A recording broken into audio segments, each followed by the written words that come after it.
ओम में ही आस्था, ओम में ही विश्वास, ओम में ही शक्ति, ओम में ही सारा संसार। ओम नमः शिवाय। ओम, यह मंत्र क्या है और इसके क्या फायदे हैं, आइए आज इस बात पर हम लोग चर्चा करते हैं। ओम का जप करने से बहुत ही चमत्कारिक फायदे होते हैं।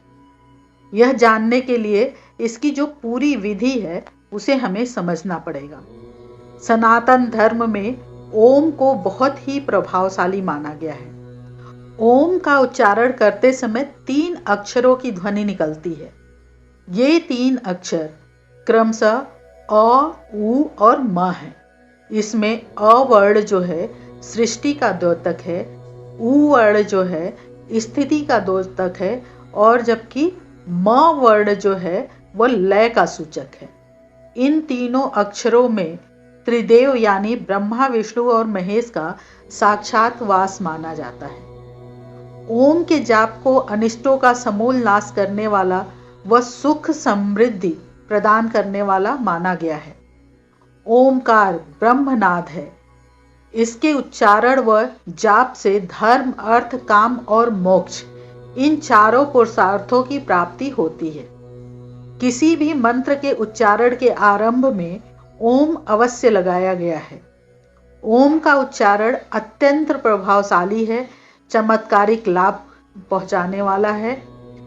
आइए जानते हैं कि इसके क्या क्या फायदे होते हैं। ओम का उच्चारण करने मात्र से ही शारीरिक और मानसिक रूप से शांति प्राप्त होती है। ओम का उच्चारण और जाप करने से आसपास के वातावरण में भी सकारात्मक ऊर्जा का संचार होता है। यदि सही प्रकार से पूर्ण ध्यान लगाकर ओम का जाप किया जाए तो इससे आपको सकारात्मक शांति और ऊर्जा की प्राप्ति होती है। माना जाता है कि नियमित रूप से ओम का जाप करने से एकाग्रता और स्मरण शक्ति में वृद्धि होती है। नियमित तौर पर ओम का उच्चारण व जाप करने से तनाव और अनिद्रा जैसी समस्याओं से भी मुक्ति मिलती है। ओम का उच्चारण करते हैं तो पूरे शरीर में कंपन सा होता है, जिससे आपके पूरे शरीर को लाभ पहुंचता है। ओम का उच्चारण करने से पेट व रक्तचाप से संबंधित समस्याओं में भी लाभ मिलता है। अब जानते हैं कि ओम उच्चारण करने की विधि क्या है। सनातन धर्म में पूजा पाठ व जाप आदि के लिए एक समय बताया गया है। इसी तरह से ओम का उच्चारण प्रातः सूर्योदय से पूर्व उठकर करना चाहिए।